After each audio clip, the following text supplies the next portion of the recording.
to award 4-Hers with outstanding projects and service in their communities. This award continues to be given to West Virginia 4-Hers and leaders who demonstrate the same outstanding qualities. The West Virginia 4-H program continues to thrive today, still holding regular camps in all 55 counties and state 4-H camps in the same buildings that T.P. Kendrick planned and facilitated construction almost 100 years ago.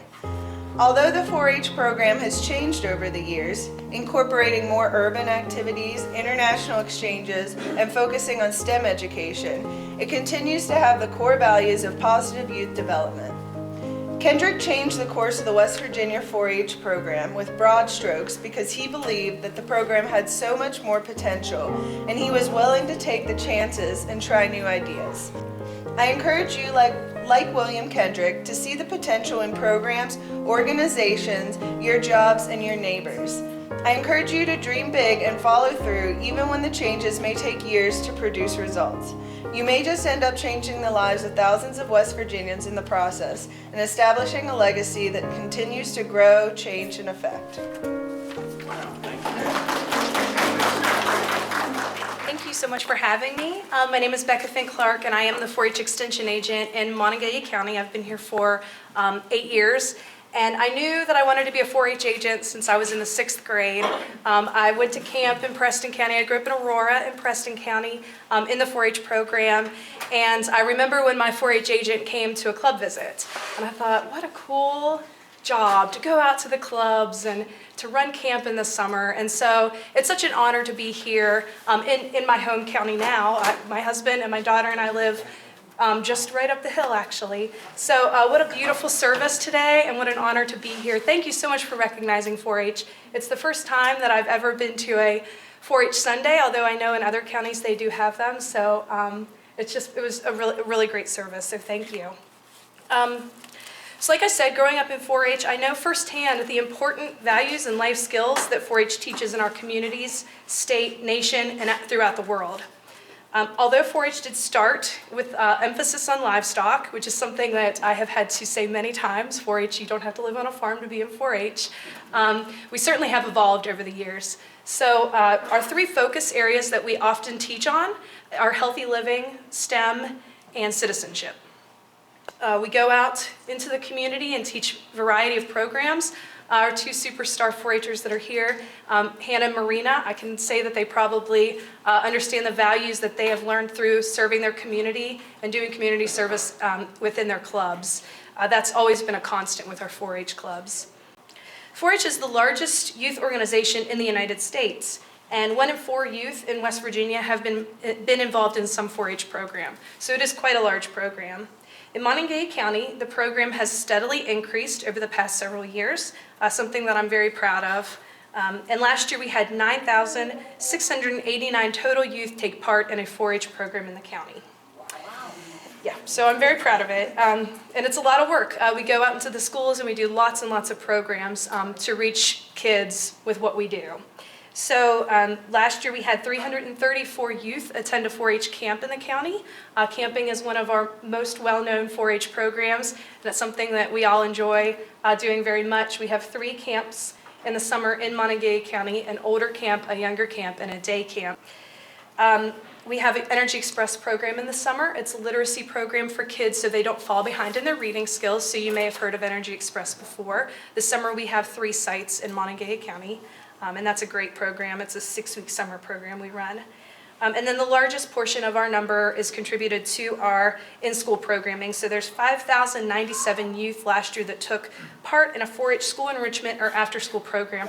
And my program assistant and I go out pretty much every single day to do a program in one of the schools. So Brent Clark is here. He's our interim state 4-H program leader, so he's actually in charge of 4-H on the state level. He and I met in 4-H. Of course, the 2 furthest counties, he grew up in Mercer County 4-H, and I grew up in Preston County 4-H. Imagine that. But yeah, he's been serving as interim for about 7 months, and doing a good job leading us, I'd say. So thank you.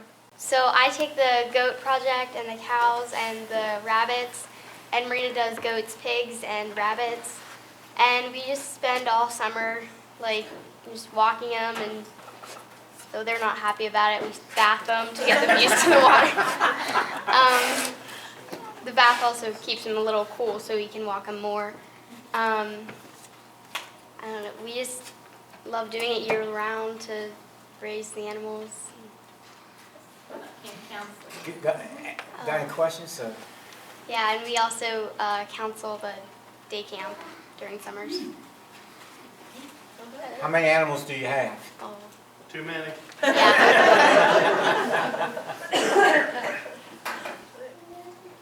Tell us about the Opportunity Pig.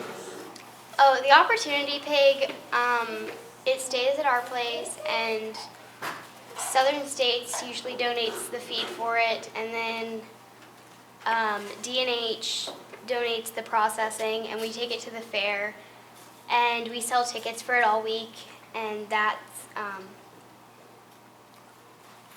with the money from the tickets goes to get scholarships for the older 4-H members, like seniors in high school, and if they're in college. And then at the end, it's like a raffle, but we can't say raffle, so it's opportunity. So at the end of the week, on the night of the auction, they draw the ticket, and then whoever gets the ticket, the pig goes to D&H and will be processed, and then they call that person when it's ready, and then the person picks up the pig. Well, we thank you very much for watching these last 10 programs of First Christian Church Disciples of Christ. During this time, we featured many blessings given through music and people and events. Special events we taped were such things as the Martin Luther King Jr. celebration in Morgantown at the Met Theater on January the 18th, the South Park Association of Neighbors, and we talked to Paul Steele, the president. And we went to the Chamber of Commerce yearly dinner, which we became a member. We had great spatial music. The Gift of Love was particularly beautiful with Tom Simone on the piano and Carol Ann Simone playing the flute. We had Brass Plus at Easter, great musical group with Mike Bergen on trombone, Rick Howard on horn, Hannah Maxwell bass, Carol Simone flute, and Bill Stockwell trumpet. And we had many anthems that we shared every Sunday, including the one that the church enjoys the most, River of Judea, and today's Abide With Me. And of course the excellent musician and choir director, Kathy Bird, as well as the organist. We had many spatial events that you enjoyed. We did Laundry and Jesus at the Laundromat with Tom Simone, and Jesus and 4-H with Keith Wright. Brian Wells did a program on exercise in the church. Singing at Friendship Manor. At the farm with the Maxwell family, Hannah, Marina, Dawn, and Monica. Taking communion to our shut-ins. We enjoyed taking communion to Alma Schultz by Bill Stockwell. Fiesta by the Disciples Women's Fellowship. Dinner outings once a month. Bowling at the local alley. Sit and chat once a month, where people provide some refreshments and opportunity just to sit and talk. And fellowship meals following church monthly. Elizabeth Hupp sharing on her 28 medical journeys with Interplast to Central America and other places. Texie Wells and Brandy Scott working with children and youth. And of course, Carol Ann Simone doing children's moments. All those were very spatial events. And then we had spatial speakers. Carissa Loring of Mission, West Virginia on adoptive and foster care, and Annie Petzock, the program coordinator of the Family Resource Center at the Presbyterian Neighborhood House, better known as the Shack. Chris Buck, Associate Director of Kappa Chi Alpha Fraternity, on restarting on campus a fraternity devoted to public service and using the church for their initiation ceremony. And of course the Big Empty Bowls project we did in February with Dan Kimball speaking, President of the Chamber of Commerce, Mike Mosser, Jerry Hoyt, and at the church, Richard Dumas, the president of Scott's Run, and Freddie Wine, former NFL official, and two speakers, Kathy Powell and Barbara Howe, all of them connected with such things as the Empty Bowls Project and the Coalition for Social Justice. And then we did many special programs on members of our church who have made a mark in the community, in the county, in the country. William Kendrick, the man primarily responsible for developing the completeness of the 4-H logo, and Jackson's Mills. Police Chief James G. Hunter and the Narthex window devoted to him. We think the only window in the world devoted to a police chief, paid for by the Fraternal Order of Police of Morgantown. We did a special program on Mildred Pfizer, the first female 4-H state agent in West Virginia national history. Ira Everett Rogers, the greatest athlete in West Virginia history, who still holds records unbroken, and who captained not only the football team, but the baseball and the basketball team in 1919. And of course, Dr. Earl Core, an author, professor, a historian, a biblical scholar, who wrote the chronological history of Monongalia County, as well as the history of the Morgantown Disciples Church. I have enjoyed doing these shows. It's been a blessing for me, and hopefully for you. Most of these are published on our website, and you can go to http://www.morgantownwvdisciples.org, all one word. To view many of them, they are stored there. We invite you to join us at 9:45 a.m. on Sunday and for worship at 10:45, and participate in our many outreach ministries to Morgantown. Visit us on Facebook at First Christian Church Disciples of Christ Morgantown. Call the church at 304-296-5500, or email us at fccmorgantown@gmail.com. And this is my last Sunday at the church.